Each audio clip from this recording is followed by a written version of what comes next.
Saan na tayo? O di ba sabi ko sa inyo mag-i-snow ngayon. O, tinitingnan ko ano yung weather Pati ng Thursday.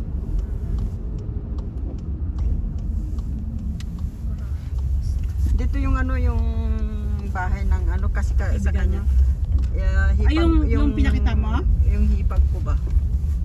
Yung kapatid ng ex ko. Sa kanila to. Pero yung kaibigan ko nag-uupa lang siya. May ano ba dyan pang-display na Denmark? Wala. Tingnan, saan pa tayo magpa-parking? Doon na lang tayo kaya.